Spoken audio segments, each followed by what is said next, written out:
ये नोटों के बंडलों का पहाड़ देख आपकी आंखें भी चकाचौंध हो गई होंगी। आप भी इतना रुपया देखकर हक्के बक्के रह गए होंगे।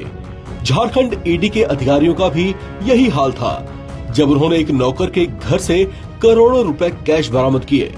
जी हाँ, आपसे सुनने में कोई गलती नहीं हुई, हमने नौकर ही कहा है जो महीने के 12-15 हजार रुपए ही कमाता है।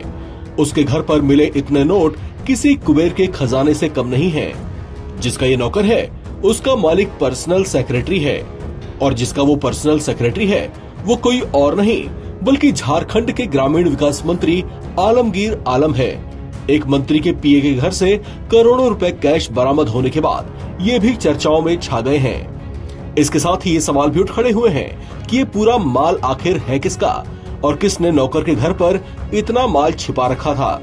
इसकी तफ्तीश शुरू हो चुकी है। झारखंड पुलिस ने मंत्री आलमगीर आलम के पीए संजीव पाल और उनके नौकर को लेकर शुरुआती जांच के बाद जो बातें साझा की हैं, उसके मुताबिक संजीव पाल पहले भी कुछ मंत्रियों के पीए रह चुके हैं और उनका कामकाज संभाल चुके हैं, जबकि इनका नौकर जिसके घर से करोड़ों रुपए की कैश बरामदगी हुई है वो भी कुछ सालों से इनके यहाँ नौकरी कर रहा है। चर्चा है कि नौकर के पास इतने रुपए किसी बड़े सोर्स के जरिए ही पहुँचे हो सकते हैं।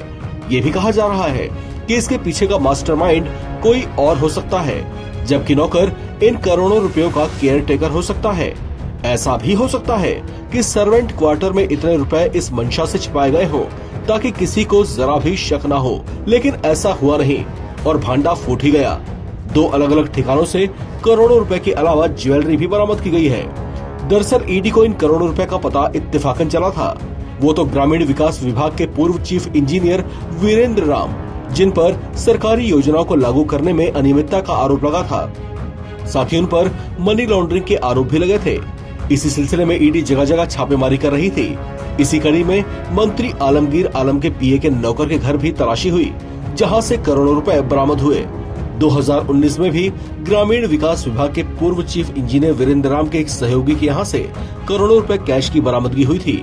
वीरेंद्र राम पर आरोप है कि उन्होंने पद पर रहते हुए ठेकेदारों को टेंडर के बदले उनसे काली कमाई अर्जित की थी। सूत्रों से मिली जानकारी के मुताबिक मंत्री आलमगीर आलम के पीए के घर से कैश की बरामदगी वीरेंद्र राम की निशानदेही पर ही हो सकती है। हालांकि इस पर फिलहाल ईडी और झारखंड पुलिस ने कोई खास जानकारी नहीं दी है, लेकिन इस बात से इनकार नहीं किया जा सकता कि इन करोड़ों रुपयों का असल मालिक कोई हाई प्रोफाइल चेहरा ही हो सकता है। संभावना जताई जा रही है कि आगे की तफ्तीश में जल्दी ही इस बात का खुलासा हो सकता है। इस खबर में फिलहाल इतना ही। बाकी अपडेट्स के लिए आप